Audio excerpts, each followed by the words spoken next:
We introduced the counting bases 10, 2, and 16, and what is required for adding values together and dealing with the carries. Just as we've always done with decimal, we're going to apply the same rules then for binary and hex. Whenever we exceed the value, the carry then is added in the next higher position.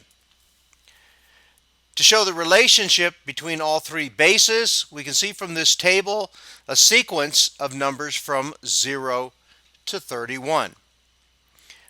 We can see that we have a decimal, binary, and hex column for each of those.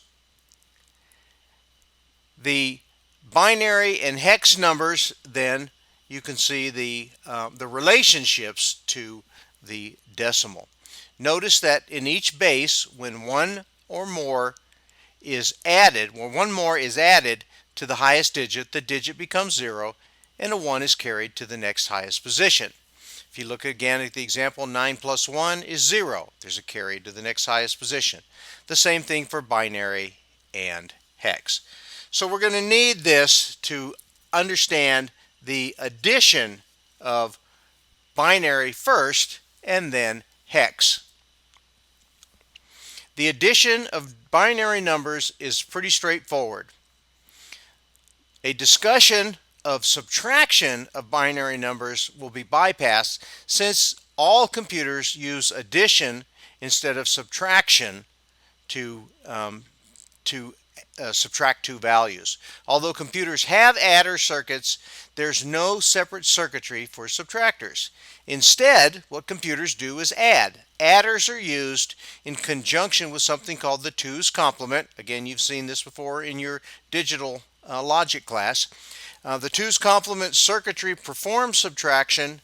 In other words, to implement x minus y, the computer takes the 2's complement of y and adds it to the value of x. The concept of 2's complement will be reviewed after this. So let's take a look at, very quickly, the binary and decimal addition. You can see in the binary value, I want to add two 4-bit values together, 1101 to 1010.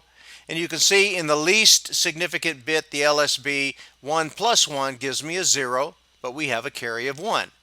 In the next set, we can see we have zeros, so that 1 carries directly over into the answer there. In the next highest digit or bit, 1 plus 0 gives me a 1, no carry, and then finally 1 plus 1 gives me a 0 with a carry. So we end up with a binary 10110. Looking at the same type of example of decimal, same values, 13 plus 9, we end up with 3 plus 9 gives us 12 with a carry, and 1 understood plus 1 gives us a 2. So they play out the same way.